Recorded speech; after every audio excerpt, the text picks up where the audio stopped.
Well, there's our half. So the score, the New York Giants 27, the Houston Oilers nothing. Well, hello. Thank you so much for taking time out of your day to check out this video. And welcome to the Gridiron. Before I get started, just want to say thank you so much to everyone out there who's been watching my videos. Thank you. If you can maybe give this video a thumbs up or possibly leave a comment below or maybe even share this video, it would mean so much to me. But anyway, just thank you so much for just taking time out of your day to check out this video. Thank you. Well, the New York Giants. Still things seem a little quiet on the I guess the news front for the Giants, which is kind of like a good thing. So today's July 5th. The rookies have to show up in 2 weeks to start training camp, and things are just going to start snowballing from there. Then I think it's 8 days after that. I think that's when the veterans have to show up. So we got 2 weeks to go. Hopefully, for the most part, things stay relatively quiet because, for the most part, anything you're going to hear, around this time, of not the season, but this time of year, if you hear any news, chances are it might be bad. Somebody gets hurt or something.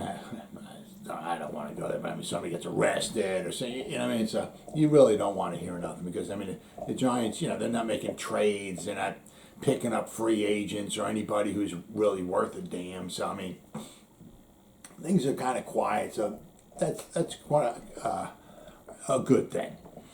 So I'll just continue my series that I've been doing, going over year by year, the Giants football season. Now we're up to 1945, which is the 21st season in the history of the New York Giants. Now, the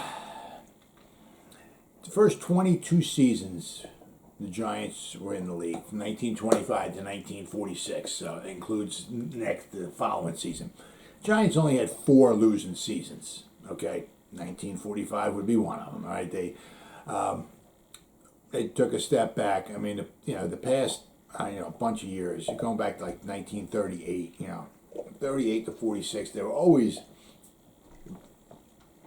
very competitive. They were either going to the championship game. One year they were tied with the Redskins, first place, and then they had a playoff game to see who would go to the championship, and the Redskins beat the Giants 28 to nothing. But but the Giants are always very, very competitive.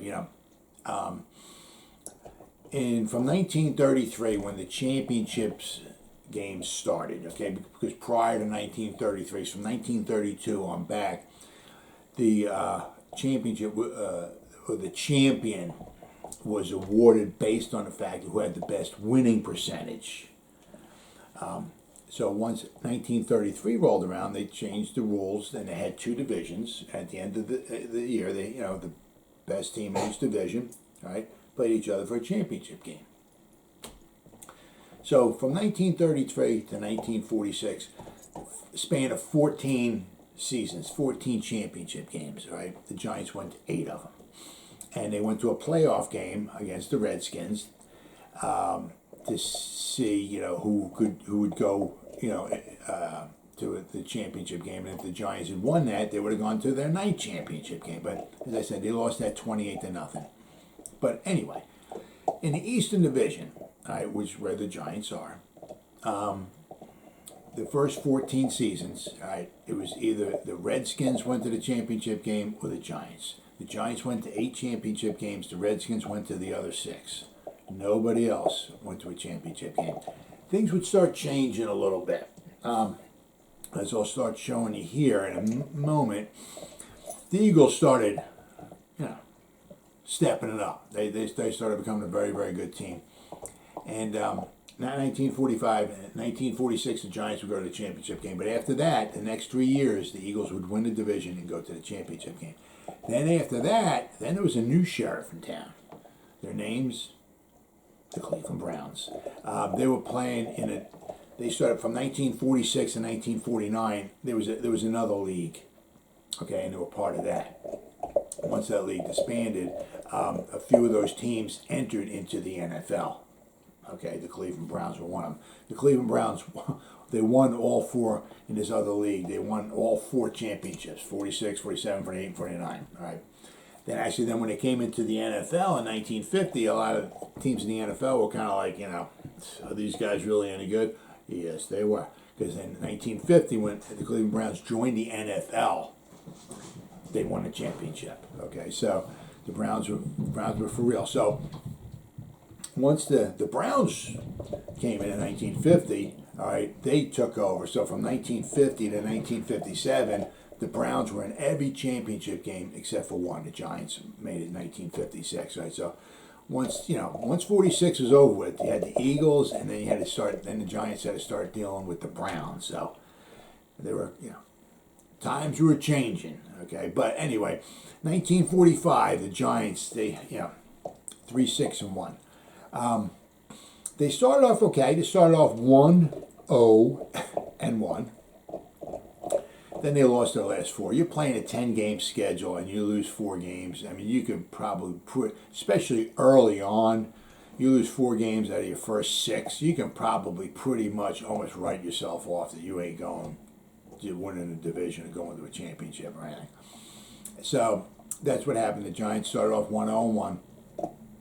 Then they lost 4 in a row, and they were 1-4-1. They were pretty much out of it because the Eagles were a very good team, and the Redskins were once again a very, very good team. The Redskins went to the championship. They were the cream of the crop in the Eastern Division once again. The Giants were not very good at running the ball. All right, they only averaged 2.4 yards per carry, which is obviously not very good. But unfortunately, they also gave up 4.2 yards per carry, which back then is not good at all. Their pass defense was adequate, and their passing game wasn't too bad. They had 16 touchdown passes, which back then is really good. However, they also had 16 interceptions to go with that. But I mean, it was the lack of their running game, which was not very good. Actually, on both sides of the ball, their inability to stop the run and their inability to run the ball is what caused them a lot of problems. They scored some points, but they also got outscored as well too. Now, a lot of their defense, okay, took a big step backwards. 1944, all right, the Giants had a phenomenal defense in 1944. They played a 10-game schedule. They had 5 shutouts. Phenomenal defense. In 1945, the Giants' defense had in 10 games had no shutouts, and only one time did they hold an opponent under 10 points. So, I mean, everything. The running game was not very good. Their defense took a big step back. So, it wasn't meant to be. 1946 would be a better year for the Giants, but as I said, 1945 wasn't meant to be for the Giants. But also, one nice thing about the 45 season was that the war was over, and some of the rosters, had lost a lot of their players, some tragically to death in the war, but also in the years prior they lost their players, period, because they had to go to war. So the things were starting to get back a little more normal, if you call that, all right. But let's take a deep dive, shall we, into the 1945 season for the New York Football Giants, which just happened to be the 21st season in the history of the New York Giants. All right, the 1945 New York Giants season. The 1945 New York Giants season was the franchise's 21st season in the National Football League. So, 1945 would be the 26th season in the history of the National Football League. But you'll notice here, the Giants, they started off okay. They had a nice victory over the Pittsburgh Steelers, 34-6, on the road. They started off 1-0. Then they played the Boston Yanks, and they tied them 13-13. So 1-0-1. Yeah, all right, okay, But then, notice here, then they lost 4 in a row, and they were 1-4-1. As I said in the beginning of the video, 10-game season, you lose 4 games, especially in a row, you can pretty much write yourself off of any chance or hope of going to the playoffs.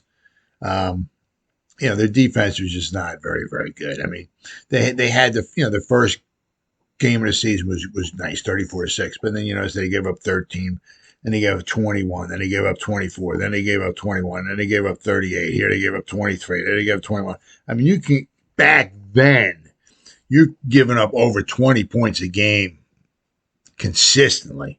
That's a death notice back then. I mean, nowadays, if you give up 20 points a game, a lot of teams are out there scoring 26, 27, 28, maybe 30 points a game. So you give up 20 points a game, you're not a top 5 defense enough. But nowadays, giving up 20, could be better, but surely could be worse. But back then, you're giving up over 20 points a game. I mean, that's not good at all. Then you see, they beat they snapped their 4-game streak, and they beat the Lions at the Polo Grounds. Then the Packers came in, and Packers whooped up on them, and then they were out of it by then, and they gave them 5 losses. However, right here, as we'll see in a minute, the Eagles, you'll see right here, the Eagles are 7-3-1, and the Redskins were 8-2. All right, everybody else had a losing record. But the Eagles actually at the time were tied with the Redskins. They both teams had 2 losses. So if the Eagles beat the Giants here, let's say, I don't even know. Oh, and then they beat the Yanks. They killed the Yanks 35-7.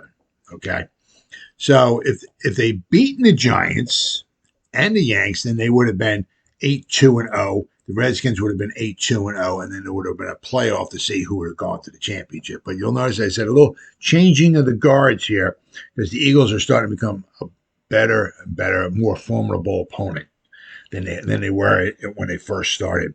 You also notice here is that if you watch my video from 1944, the New York Giants season, the Steelers, are finally themselves 1940 because of the war. A lot of the rosters were kind of depleted. One of the seasons, the Cleveland Rams just ceased operations for the 1 year because of their, because of the war. Their roster was just, so depleted. They took a year off, shall we say.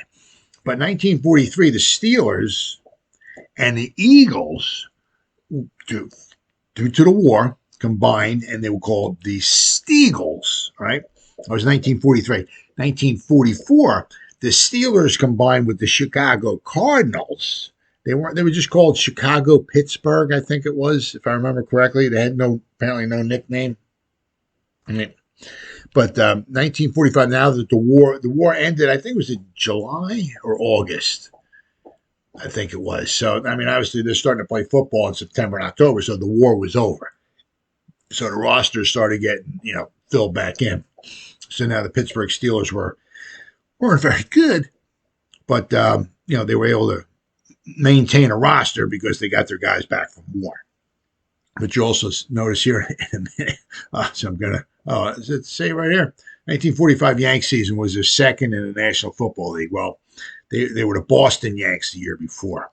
They merged with the Brooklyn Tigers for the season and played under the name Yanks.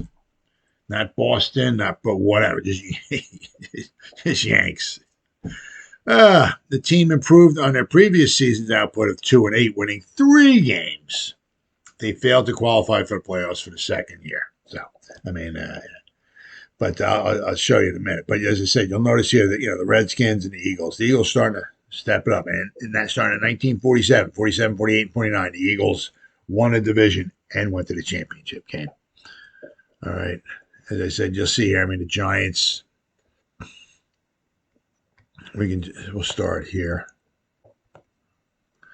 They're rushing, all right? They're average of the Giants, right? They average 2.4 yards a carry, which is, a lot of teams weren't averaging 4 or 5 yards a carry, but 2.4 is, and in there was a 77-yard run from Bill Paschal. So, take that one out, and they're probably averaging like 2.2 yards a carry. But you'll notice they couldn't. You giving up over 4 yards a carry back then is not very good. And you'll notice here their Giants opponents average 4.2 yards per carry. Yeah, I mean, you'll notice that. I mean, look, the Giants ran the ball 316 times, their opponent 395 times. So, I mean, the opponents ran the ball only 80 more times. But they got, I mean, like almost 900 more yards, right? I mean, the Giants only got 769 yards rushing. They gave up 1,643 yards rushing. I mean, in 10 games, so they're averaging giving up 164 yards a game rushing. I mean, not good. Their passing defense was not too bad. I mean, the teams they gave up over 50% completion, which is not fantastic. But they only gave up 6 touchdowns. I mean, a lot of that had to do because the other teams were running the football. And they intercepted 13 passes, so that was good. But you notice that they kind of lived and died by the pass. They had to throw the ball over 200 times. They had completed only 45.8% of the passes. They had 16 touchdown passes, which is good, but they also had 16 interceptions. So, yeah, I mean, they couldn't run the ball. They couldn't stop the run. You know, it just was not a good season at all for the New York Football Giants. Now, we have here the 1945 NFL season. The 1945 NFL season was the 26th regular season of the National Football League. The Pittsburgh Steelers and the Chicago Cardinals resumed their traditional operations. Like I said, 1944, they merged due to the war. Okay. The remains of the final Ohio League member, the Dayton Triangles, then known as the Brooklyn Tigers, okay, and the Boston Yanks merged for this one season. And the combined team, known simply as the Yanks, played 4 games at Boston's Fenway Park and 1 game at New York's Yankee Stadium. After Brooklyn Tigers owner Dan Topping announced his intentions to join the new All-American Football Conference, which is the conference that the Cleveland Browns were going to be coming from. His rights to the Triangles Legacy franchise were immediately revoked, and after the season, all of its players were assigned to the Boston Yanks, who carried on the team's lineage. The season ended with the Cleveland Rams defeated the Washington Redskins in the NFL Championship game in Cleveland. Cold game. More on that in a minute. The 1945 draft was held on April 8, 1945 in New York's Commodore Hotel. It's like every year it's like it held at a different place, a different city, different hotel. With the first pick, the Chicago Cardinals select halfback Charlie Trippi. Good pick. From the University of Georgia. All right. Major rule changes. Got a couple good ones here. The inbound lines or hash marks were moved closer to the center of the field from 15 yards to 20 yards from the sidelines, from 70 feet apart to 40 feet apart. This remained the standard until 1972 when the hash marks were moved into the width of the goalposts, which are 18.5 feet apart. The player who extends his arms under the center must receive the snap or the offensive team will be penalized for a false start. When a snap is muffled by the receiving player and then touches the ground, it is legally a fumble. During an extra point attempt, the ball is spotted at the 2-yard line, but the offense may opt to have it be placed further from the goal line. Interesting. After a kicked punt crosses the line of scrimmage, the kicking team may recover the ball if it touches a member of the receiving team before they control the ball themselves. All right. Division races. In the Eastern Division, the Yanks were still unbeaten, 2-0-1 as of Week 4. At their only Yankee Stadium game, October 14th, they had a 13-10 lead, but the Giants tied them 13-13. Week 5, the Yanks 38-14 loss to Green Bay, put them at 2-1-1, tied with the 2-1-0 Washington, while in the Western race, the Rams reached 4-0 after a 41-21 win over the Bears. The Bears took a 1940 to 43. The Bear, 40 like the 40 to 40 to 44. The Bears were just a phenomenal team, absolutely phenomenal team. I mean, that era of Bears history is, I don't want to say second to none, but I mean that an impressive era for the Chicago Bears. They took a big step back this year. In week 6, halfway through the 10-game season, Boston and Washington both won, putting them even at 3-1-1 and 3-1-0. The Rams' 28-14 loss to the Eagles, along with the wins by the Lions and the Packers, tied all 4 teams at 4-1 in the West. In week 7, a blocked extra point attempt gave Detroit a 10-9 win at Boston, keeping the Lions tied with the Rams 5-1 for the Western League, while taking the 3-2-1 Yanks to a game behind the 4-1 Redskins. In week 9, the Rams took the lead in the Western Division after a 35-21 win over the Cards, while the Lions lost 35-14 to the Giants. In week 10, the 7-1 Rams and the 6-2 Lions met in Detroit's Thanksgiving Day game. Big game. For the Lions, it was a must-win game, but they lost 28-21. Thus, at 8-1, the Rams clinched the division and the right to host a championship game. Days later, the 5-2 Eagles hosted the 6-1 Redskins, and the Eagles' 16-0 win tied the teams at 6-2 in the Eastern race. The next week, however, the Eagles lost to the Giants, which almost kind of like knocked them out of the chance to win go to the playoffs, while the Redskins beat the Steelers 24-0. Washington's 17-0 win over the Giants the next week clinched the division. So there was some good races going on. As I said, but you'll notice here, you got the Redskins 8-2, the Eagles were 7-3, and the Cleveland Rams. So you'll notice here the Bears had a losing record. Shocking. All right, the championship game. The Rams won. Cleveland Rams won 15-14. More on that in a minute. A couple of interesting plays in that game. Passing, Sid Luckman led the league with 1,727 yards. Rushing, Steve Van Buren of the Eagles, 832 yards. Receiving, Jim Benton of the Cleveland Rams, 1,067 yards receiving in a 10-game schedule. Very interesting. Bob Waterfield, the quarterback of the Rams, was the most valuable player. Coaching changes. All right, Chicago Cardinals, Phil Handler returned as the sole head coach after the team resumed traditional operations. Cleveland Rams' Aldo Donnell was replaced by Adam Walsh, and the Pittsburgh Steelers' Walt Kiesling resigned after the team resumed traditional operations. Jim Leonard was named as the new Steelers coach. Then we have stadium changes. Chicago Cardinals resumed traditional operations full-time at Comiskey Park, and the Pittsburgh Steelers resumed traditional operations full-time at Forbes Field. And then the merged Yanks played 4 games at Boston's Fenway Park and 1 game at New York's Yankee Stadium. And then we have the championship game. All right, see this picture right here? Let's see. It's right here.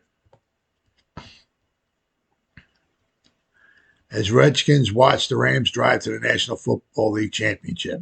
I mean, it was a cold game, really cold game. Members of the Washington team, their feet wrapped in straw, bales of straw, okay, against the cold, watching the contest. I mean, it was a cold game. Boy, I'll tell you. Let's see. They'll tell you here how cold it was. The 1945 NFL Championship game was the 13th National Football League Championship game. Held on December 16th, the Cleveland Rams defeated the Washington Redskins 15-14 at Cleveland Stadium in Cleveland, Ohio. This was the last game the Rams moved for the Rams in Cleveland. Then they moved to the West Coast to Los Angeles, California, starting in 1946. One play which provided the Rams' margin of victory led to a significant rule change in professional football. If the title game had ended in a tie, the teams would have shared the championship.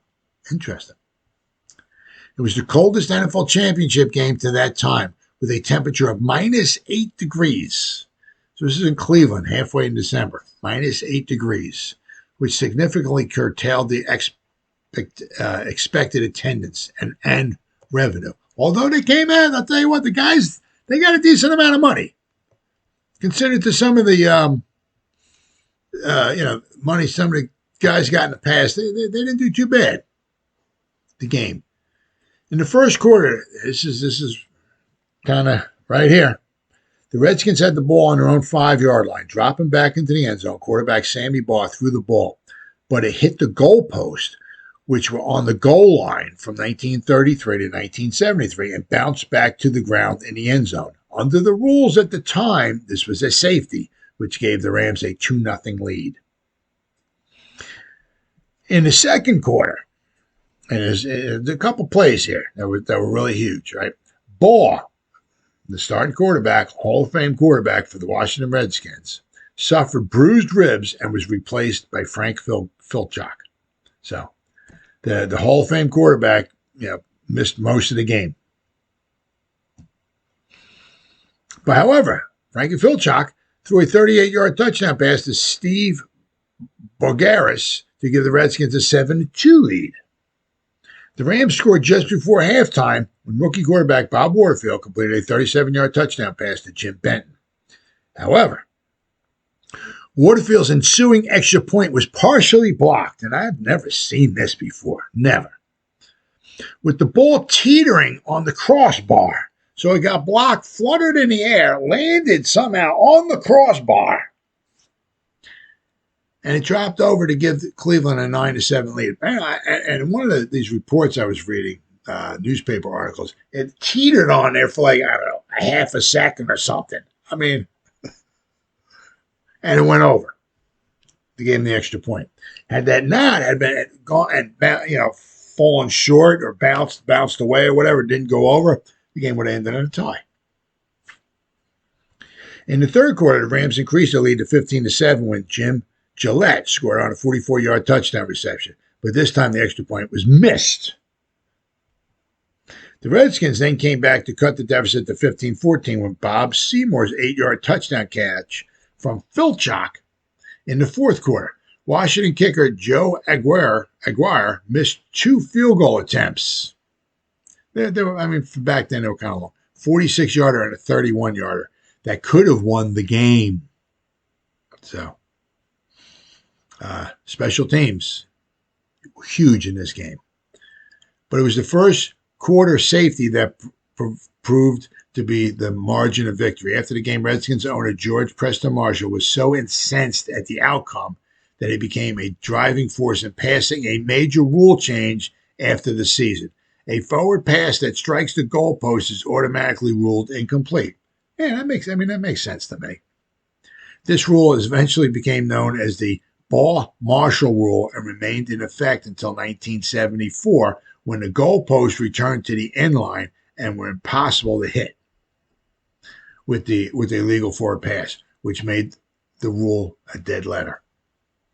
Now here, the players' share wound up being pretty good. Total revenue generated by the championship game was $164,000, which included $15,000 for radio broadcast rights, a new record. Of this total, $95,261 was allotted to the players, resulting in shares of about $1,400 for each for the Rams players, which is very good. And remember, due to the cold weather, -8 degrees, that kept some people out of the ballpark. So they could have made even more money.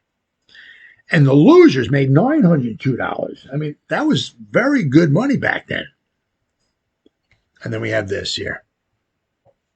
All right, finally. Despite winning the World Championship, Rams owner Dan Reeves lost $64,000 with his franchise during the 1945 season.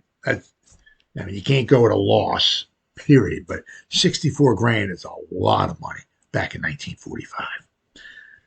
These financial losses, combined with the Rams' poor home attendance and the awarding of a Cleveland franchise, the Browns, in the soon-to-be-formed All-American Football Conference, the AAFC, ensured the relocation of the Rams to Los Angeles in January 1946. So starting in next season, all right, you'll have the Los Angeles Rams. Now you have, see right here, game was at 1:30 in the afternoon. The game started, but the game time temperature -8 degrees. Unbelievable, absolutely frigid. You think it's bad enough nowadays, but back then they didn't have nothing to keep. You see the guys on the sideline trying to keep warm. They got bales of straw or bales of hay on their feet to try to keep warm. it was tough back then, man. It was even very tough on the Giants in 1945. But as I said, in 1946, the New York Giants will redeem themselves. They will not only win the division, but they will go back to the championship game. So you see, 1945 for the Giants was, yeah. You can't go to the championship every year. I mean, it is what it is. 1946, they had a very good year, and they were going to go back to the championship. But 1945, there really wasn't a whole hell of a lot to write home about. One thing that was kind of nice, if you want to kind of call it that, was that they helped knock the Eagles out of contention to go to the championship. Because remember, the Eagles toward the end of the season, the Eagles and the Redskins were both tied, and the Giants actually beat the Eagles there, 28-21. So that kind of helped knock the Eagles out of contention to go to the championship. But other than that, it just really wasn't meant to be for the Giants. But as I said, but in 1946, they would come back and they would make it back to the championship game. Well, as always, guys, thank you so much for taking time out of your day to check out this video. You guys stay safe out there and go Giants! Woo!